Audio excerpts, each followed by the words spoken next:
Hello mga bay, inday kabkab ni ang inyong suking mga kabay diri sa nasud sa Kabalasan. Daghang salamat karon sa inyong suporta mga bay diri sa inyong suking manalabtan nga nalagpot sa Middle East. Daghan kaayong salamat sa inyong suporta kanunay. Mega love, shoutout kaninyong tanan. Mao ni ang seaside diri sa Kuwait City. Thank you so much. Amping Bisaya tabay ato ni bay.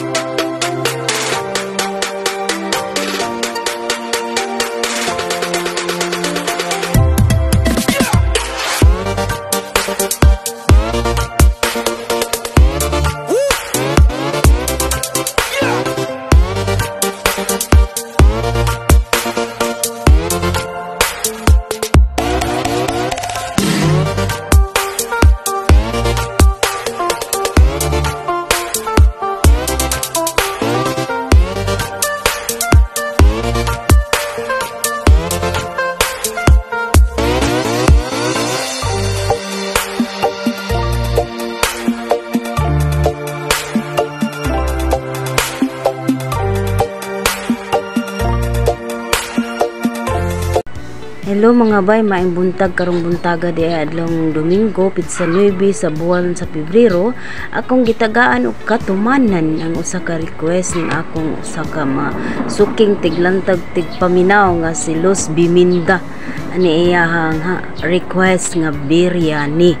Muni siya ang biryani mga bay no, naglayer na ko ani siya mga bay. Dapat white rice ang pinakailalom ani mga bay, and then isunod nato ang yellow rice na dapat layer ni siya. Ang pagkaon sa daan ni mga bay, layer po ang inyong pagkaon ani na ay white rice, yellow rice, kay imo man ni siyang i-mix ni mo ni siya mga bay aron lami jud kaayo nya. Nana ang manok mga bay, usa ka buok manok din ni mga bay no, dako-dako gid ni siya nga manok.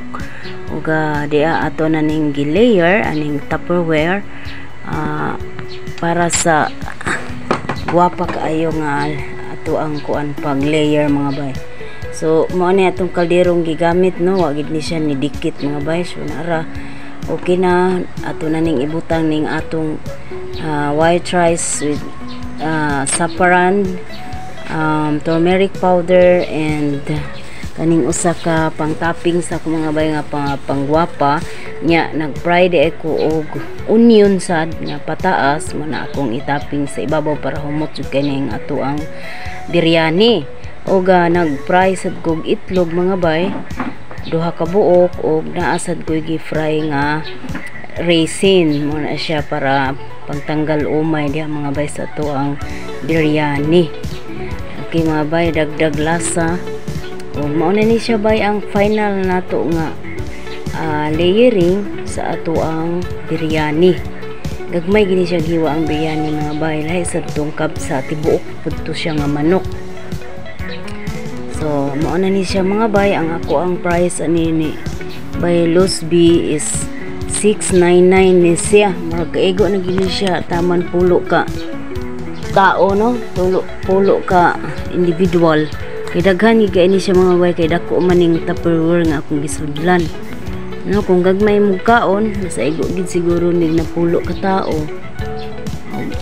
699 lang man ang akong presyo mga bay, kay mahal man kaayong manok, mahal sa kayong ingredients aning putahe. Kay ang yogurt pa lang daan perte nang mahala di drink yogurt bay. So dapat na amid siya yogurt nya. Daghan po kog mga ingredients nga gibutang ni ini. So hopefully magustuhan nimo bay Los Biminda. Ako ang suki sa din siya nako mga bay ato sa unang nga si pagluto, sige po ni siya paluto sa ako og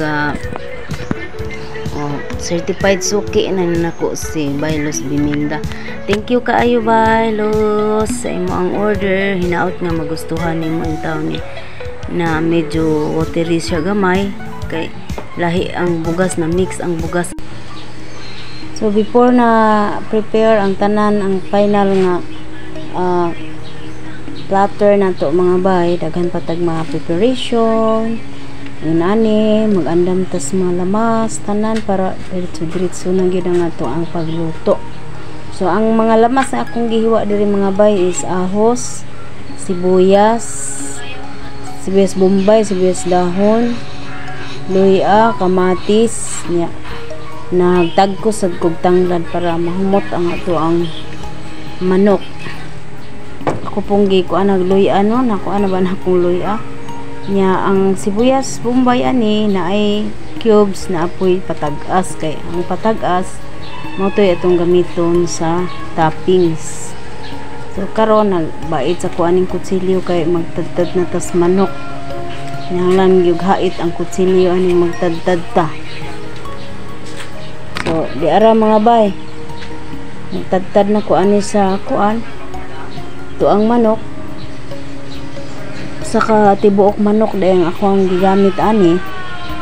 Ug karon magtak-ang sa ata og kaldero para sa ato ang rice, para makuha na nato ang tak-ang na nato ang rice mga bay. Ang tubig dayana akong gibutang ag asin saka sugar spoon ya. Butangan sad nako siya mga lamas like cinnamon stick, cloves, cardamom, dahon sa paminta.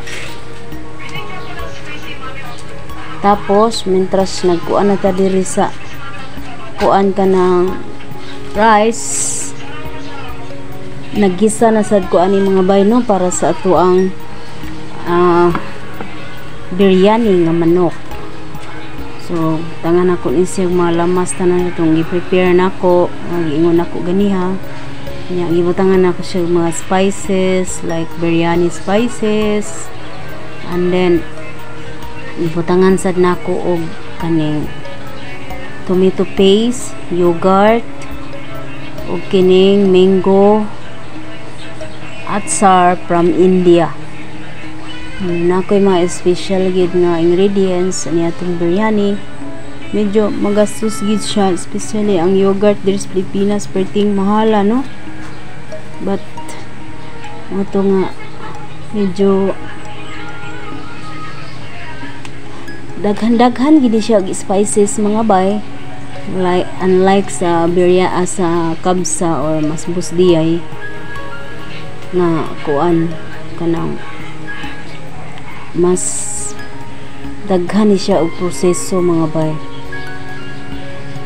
nya. Daghan sad og ingredients nya.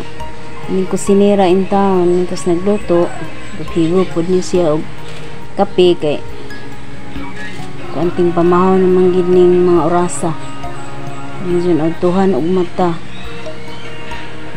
Alas 6 na ko kapin ka mata ni mga bay, dapat sayo-sayo nya. Okay na rin ang rice ani no, gidrain na nako kay naluto na nga to ang white rice nara kuwas na siyang gidrain sabay higop-higop po din kape nya. Okay po dito sa manok pagkahuman bubo na dayon tong rice nga na drain na gid ang tubig na nag-drain gid siya no. Medyo buteri gini nga tong trabaho karon kay wa ko kasabot aning bugas nga bag-o ni nako gi kadto ning bugas bitaw nga ipalit na mo sinako, pinalit ni Ate Lambi. Bati man siya nga pagkabasmati oy, mo ni nga ako ani siyang tanggalon, ako ni siyang i-separate kay kami na lamay ani mo konsumo. Mas nindot gitong bugas nga gikan sa akong amo. Nailaw man magud sa drum bay na ibabaw ning akong pinalit no kay abi nako og parehas sila ba nga gwapa sad nga pagka basmati rice. Depende gid ang basmati rice no. So kani medyo boteri siya ko kabisado kay paglungag ani kay first time na ko ani nagkuan ako rin siyang gitestingan. Padayon gyapon ta ani mga bay sa ato ang proseso para sa ato ang final platter sa tong biryani. Kita siya naluto no, nag-prepare na ko ani sa mga toppings niya, nagprito na ko sa katong sibuyas nga gihiwa na ko patag-as niya. nilungag nga itlog sa akong giprito og kaning dry grapes or raisin para pang toppings dira sa ibabaw pang pagwapas ato ang biryani mga bay. No, kani itlog na ang ako ang giprito ani. Nya ang oil di ay ako ang gibutangan og turmeric powder o saffron powder. Mix na ko ang duha kay para gwapa kaayo nga ato ang itlog. Kani atong pang toppings. No, og malasa sad kay timplado na masad na kung gibutang mga timplada.